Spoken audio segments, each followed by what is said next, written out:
आयुष्यामध्ये काही माणसं अशी भेटतात ज्यांच्यावर आपण डोळे झाकून विश्वास ठेवतो. पण कधी-कधी हाच विश्वास आपल्या आयुष्याची सर्वात मोठी चूक ठरतो. कारण विश्वासघात हा नेहमी शत्रूकडून होत नाही. तो अनेकदा आपल्या सर्वात जवळच्या व्यक्तीकडून होतो. महाराष्ट्रातील लातूर जिल्ह्यातील औसा तालुक्यात असलेल्या एका छोट्याशा गावामध्ये सचिन पाटील नावाचा एक तरुण राहत होता. वय वर्षे 38. स्वभावाने शांत, मेहनती आणि कुटुंबवत्सल. गावामध्ये त्याची ओळख एक प्रामाणिक व्यक्ती म्हणून होती. सचिनचं कुटुंबही आनंदी होतं. त्याची पत्नी वैशाली, मुलगा आर्यन आणि मुलगी सई अशी त्याची छोटीशी दुनिया होती. त्याच्यासोबत त्याची आई शारदा पाटील सुद्धा राहत होती. सचिनचा गावामध्ये हार्डवेअर आणि बांधकाम साहित्याचा मोठा व्यवसाय होता. गावातील लोकांमध्ये त्याचं चांगलं नाव होतं. कोणाची अडचण आली तर तो मदतीला धावून जायचा. वैशाली सुद्धा एका खाजगी कोचिंग क्लासमध्ये शिक्षिका म्हणून काम करत होती. लग्नाला 12 वर्षे झाली होती. दोघांचा संसार अगदी सुरळीत सुरू होता. पण प्रत्येक गोष्टीला दुसरी बाजू असते. वैशालीच्या मनामध्ये काही महिन्यांपासून एक वेगळीच घालमेल सुरू होती. कारण तिच्या आयुष्यात अमोल नावाच्या व्यक्तीची एंट्री झाली होती. अमोल हा त्या कोचिंग क्लासचा नवीन प्रशासकीय कर्मचारी होता. वय अवघं 28 वर्षे. बोलण्यात गोडवा, वागण्यात आत्मविश्वास आणि प्रत्येकाशी पटकन मैत्री करण्याची कला त्याच्याकडे होती. सुरुवातीला वैशाली आणि अमोलमध्ये फक्त कामापुरतं बोलणं होतं. पण हळूहळू त्या बोलण्याचं रूपांतर मैत्रीमध्ये झालं. "मॅडम, तुम्ही इतक्या जबाबदाऱ्या सांभाळता, खरंच कमाल आहे," अमोल एकदा म्हणाला. असं कौतुक ऐकून वैशालीच्या चेहऱ्यावर हलकंसं हास्य उमटलं. काही दिवसांनी दोघांनी एकमेकांचे मोबाईल नंबर घेतले. सुरुवातीला कामाबद्दलचे मेसेज, नंतर रोजच्या गप्पा आणि मग रात्री उशिरापर्यंत चालणाऱ्या फोन कॉल्स. या सर्वामध्ये वैशाली नकळत अमोलच्या जवळ जाऊ लागली. दुसरीकडे सचिन आपल्या व्यवसायामध्ये अधिकाधिक व्यस्त होत चालला होता. सकाळी घराबाहेर पडायचं आणि रात्री उशिरा घरी परतायचं. कुटुंबासाठी तो मेहनत करत होता. पण या धावपळीत त्याला आपल्या पत्नीच्या आयुष्यामध्ये काय सुरू आहे याची कल्पनाही नव्हती. एक दिवस सचिन नेहमीपेक्षा लवकर घरी आला. त्याने पाहिलं की वैशाली घराच्या अंगणात उभी राहून कोणाशी तरी फोनवर हसत बोलत होती. त्याला तेव्हा काही विशेष वाटलं नाही. मात्र त्यानंतर त्याच्या लक्षात येऊ लागलं की वैशाली पूर्वीसारखी राहिली नव्हती. ती वारंवार मोबाईल लपवू लागली होती. कधीतरी विनाकारण चिडचिड करत होती. कौटुंबिक कार्यक्रमांपासून दूर राहू लागली होती. सचिनने 1-2 वेळा विचारण्याचा प्रयत्न केला. "सगळं ठीक आहे ना?" त्याने विचारलं. "हो, मला काय झालंय?" वैशालीने विषय टाळला. दिवस पुढे जात होते. एके दिवशी सचिनच्या आईने त्याला सांगितलं, "बाळा, हल्ली वैशाली खूप बदलली आहे. सतत मोबाईलमध्ये असते." सचिनने तेव्हा फारसं मनावर घेतलं नाही. पण त्याच्या मनामध्ये शंकेचं एक बीज रोवलं गेलं होतं. दरम्यान अमोल आणि वैशालीची जवळीक वाढतच चालली होती. ते दोघे आता बाहेर भेटू लागले होते. एकत्र चहा पिणं, फिरायला जाणं आणि एकमेकांसोबत अधिकाधिक वेळ घालवणं, हे सर्व सुरू झालं होतं. वैशालीला आता अमोलची सवय झाली होती. तर अमोललाही वैशालीच्या आयुष्यामध्ये स्वतःचं स्थान निर्माण करायचं होतं.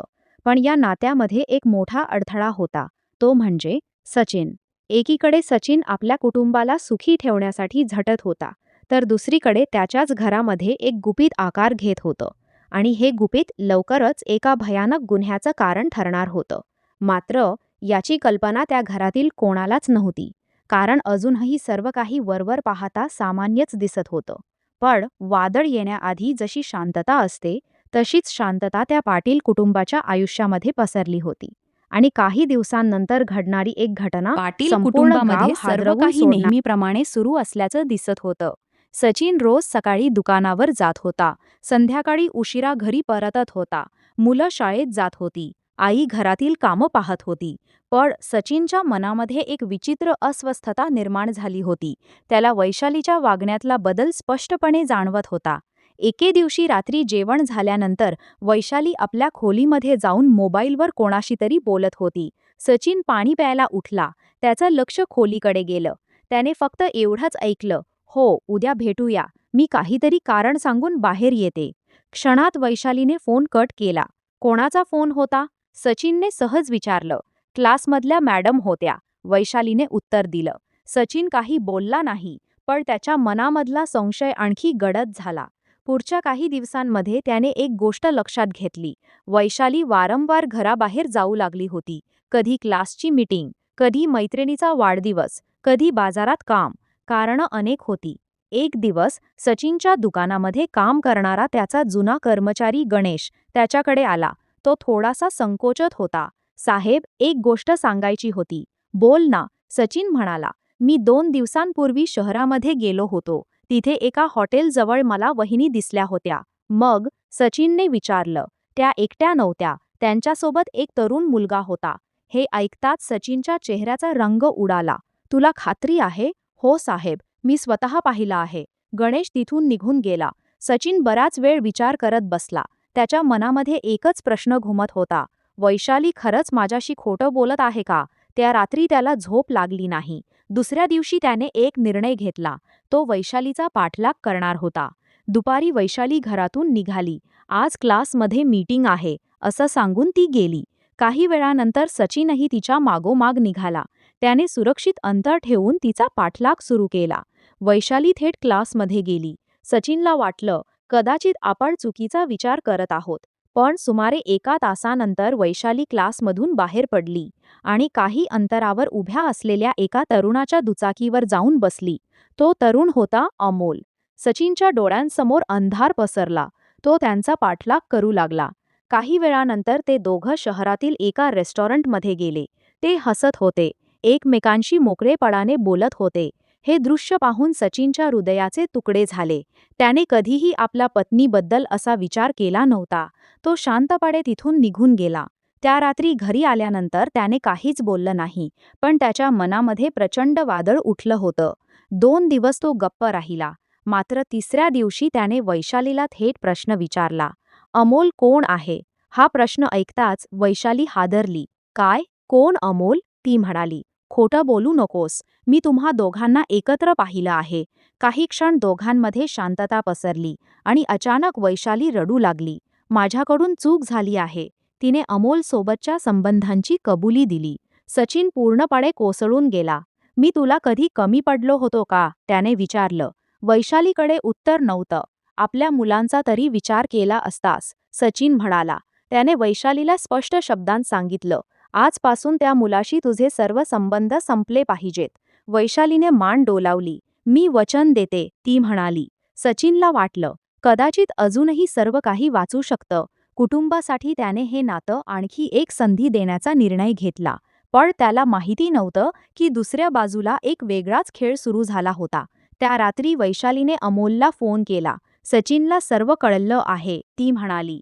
"मग आता काय करायचं?" अमोलने विचारलं.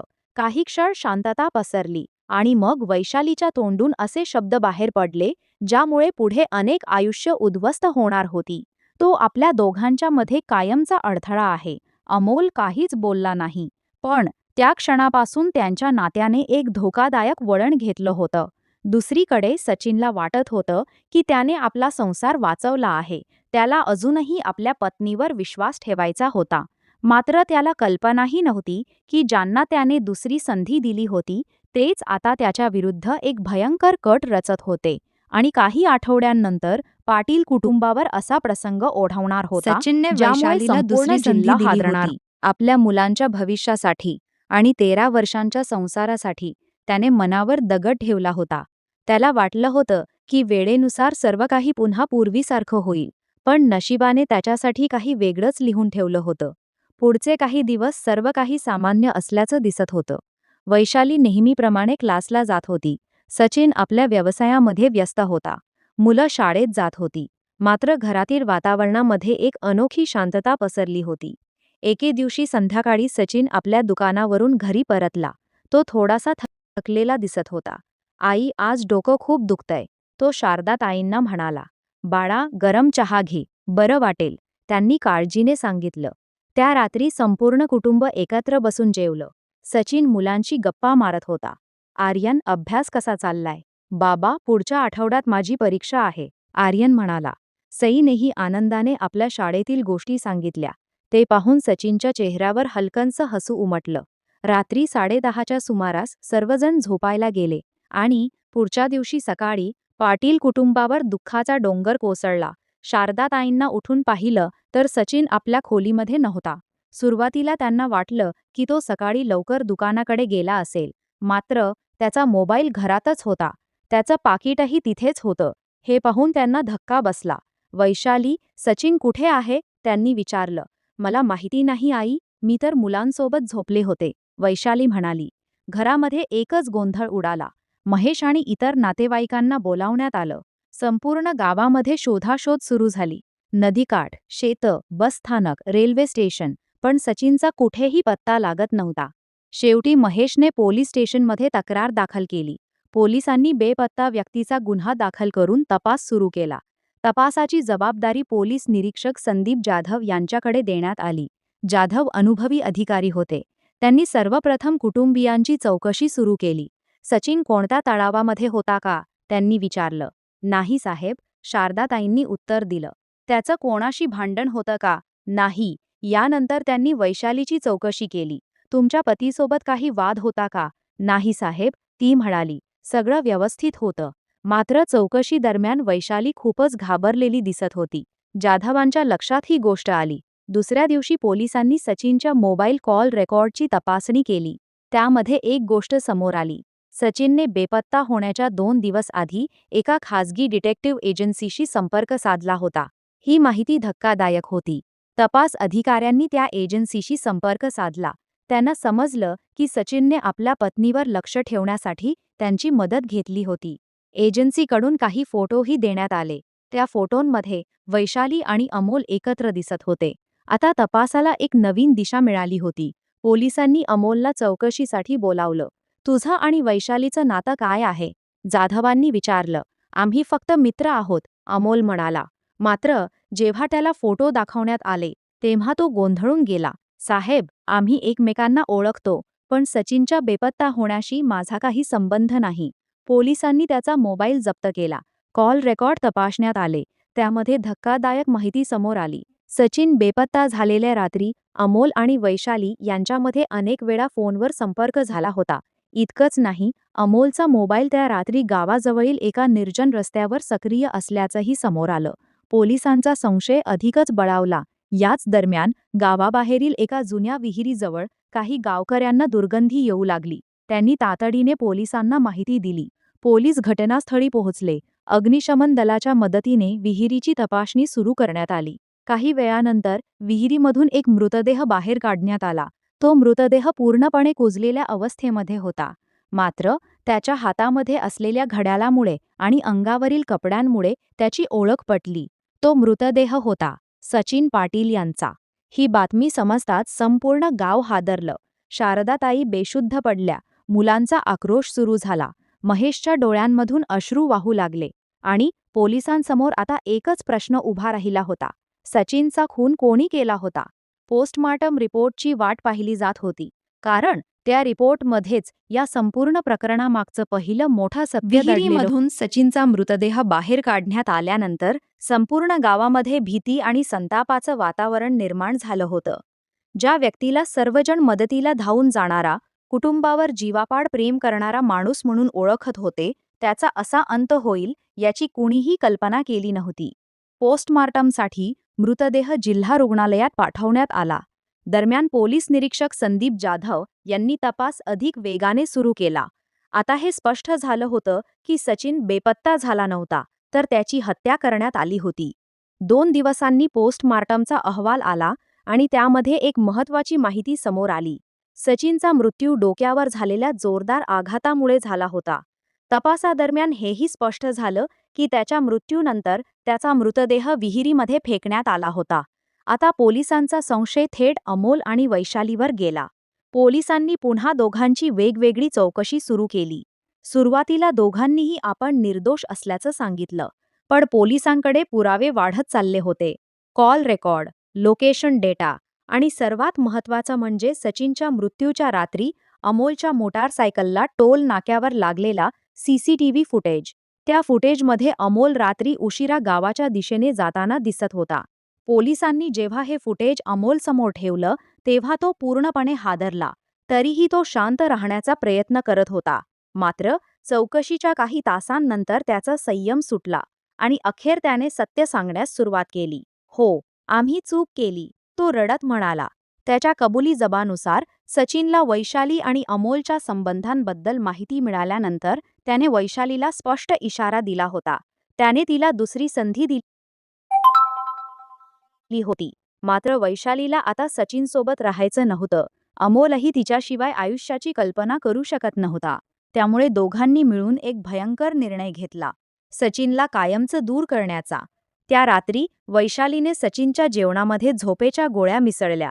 सचिन गाढ झोपल्यानंतर तिने अमोलला फोन केला. अमोल रात्री उशिरा घराजवळ पोहोचला. वैशालीने घराचं मागचं दार उघडून त्याला आत घेतलं. दोघांनी मिळून सचिनला घराबाहेर नेलं. अमोल आणि सचिनमध्ये झटापट झाली. यावेळी जवळ पडलेल्या लोखंडी रॉडने सचिनच्या डोक्यावर वार करण्यात आला. त्यामध्येच सचिनचा मृत्यू झाला. घाबरल्या अवस्थेमध्ये दोघांनी मिळून त्याचा मृतदेह मोटारसायकलवर टाकला आणि गावाबाहेरील जुन्या विहिरीमध्ये फेकून दिला. पोलिसांनी अमोलच्या कबुली जबाबानंतर वैशालीची पुन्हा चौकशी केली. सुरुवातीला तिने सर्व आरोप नाकारले, पण जेव्हा अमोलचा कबुली जबाब आणि तांत्रिक पुरावे तिच्यासमोर ठेवण्यात आले तेव्हा तीही कोसळली. ती मोठमोठ्याने रडू लागली. माझ्याकडून खूप मोठी चूक झाली, ती म्हणाली. मला वाटलं नव्हतं की गोष्टी इथपर्यंत जातील. मात्र आता पश्चात्तापाला काहीच अर्थ उरला नव्हता. पोलिसांनी वैशाली आणि अमोल या दोघांनाही अटक केली. त्यांच्या विरोधात खून आणि पुरावे नष्ट करण्याचा गुन्हा दाखल करण्यात आला. काही दिवसांनी हे प्रकरण न्यायालयामध्ये गेलं. न्यायालयाने उपलब्ध पुरावे, तांत्रिक माहिती आणि साक्षीदारांच्या जबाबांच्या आधारे दोघांनाही दोषी ठरवलं. या संपूर्ण घटनेमध्ये सर्वात जास्त नुकसान झालं ते 2 निष्पाप मुलांचं. आर्यन आणि सई यांनी एका क्षणामध्ये आपल्या वडिलांना गमावलं होतं आणि त्याच वेळी त्यांची आई तुरुंगात गेली होती. शारदाताईंनी आपल्या मुलाचा मृत्यू पाहिला होता. महेशने आपल्या भावाला गमावलं होतं. एका चुकीच्या निर्णयाने संपूर्ण कुटुंब उद्ध्वस्त झालं होतं. ही घटना आपल्याला एक महत्त्वाचा धडा शिकवते. कोणत्याही नात्यामध्ये समस्या निर्माण होऊ शकतात, मतभेद होऊ शकतात, पण त्या समस्यांचं उत्तर गुन्हा कधीच नसतं. रागाच्या भारात किंवा चुकीच्या भावनांच्या आहारी जाऊन घेतलेला एक निर्णय अनेक निरपराध लोकांचं आयुष्य उद्ध्वस्त करू शकतो. विश्वास कमावण्यासाठी अनेक वर्ष लागतात, पण तो तुटण्यासाठी फक्त एक क्षण पुरेसा असतो आणि त्या एका क्षणाची किंमत कधी-कधी संपूर्ण आयुष्याला चुकवावी लागते. समाप्त.